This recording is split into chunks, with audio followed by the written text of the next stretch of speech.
এই প্রথমবার আমরা কোথাও ঘুরতে এসেছি, একটা ভালো রুম বুক করতে পারলে না? ওদিকের রুমগুলো তো কত ভালো ছিল। ভালোবাসার মানুষ সঙ্গে থাকলে সবকিছু সুন্দর হয়ে যায়। আর কেউ যদি ভুল মানুষকে ভালোবাসে তখন? তাহলে আমরা ঘুরতে আসলাম কেন? তুমি সিন ক্রিয়েট করো না।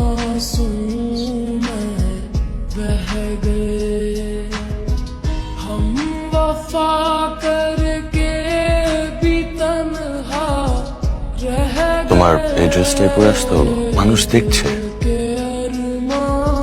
তাহলে কি বোরকা পরে আসা উচিত ছিল? যাই তাহলে রুম থেকে বোরকাটা পরে আসি। যত সব। বসতে পারি? আপনার মনটা প্রকৃতির মতো উদার।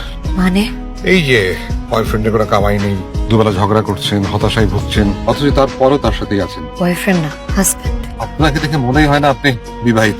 আসলে মানুষ লাইফে এমন কিছু ভুল করে যেই ভুলের মাসুল সারা জীবন দেওয়া লাগে। আপনার পারফিউমের স্মেলটা তো খুব সুন্দর, একদম নেশা ধরার মতো। নেশা কিন্তু খুব খারাপ। কিন্তু যে নেশা সুখ দেয় আমি সেটাকে খারাপ মনে করি না। সুখ জীবনে সঠিক সঙ্গী না পেলে জীবনটা কখনোই সুখের হয় না। আপনার নামটা জানতে পারি? রিমি হাসান। আমি মুস্তাক খান। আপনাকে আমি আগে কোথাও যেন দেখেছি, গ্যালারিতে হয়তো।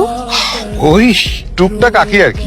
ও মাই গড, আপনি professor Mushtaq Khan. I am really sorry, আমি আপনাকে চিনতে পারিনি। চেনার সুযোগ না দিলে চেনা কি যায়? যায় না।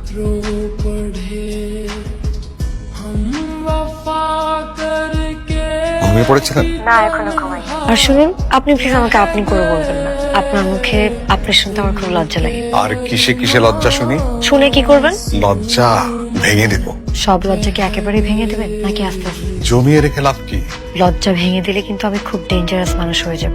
সামলাতে পারবেন তো?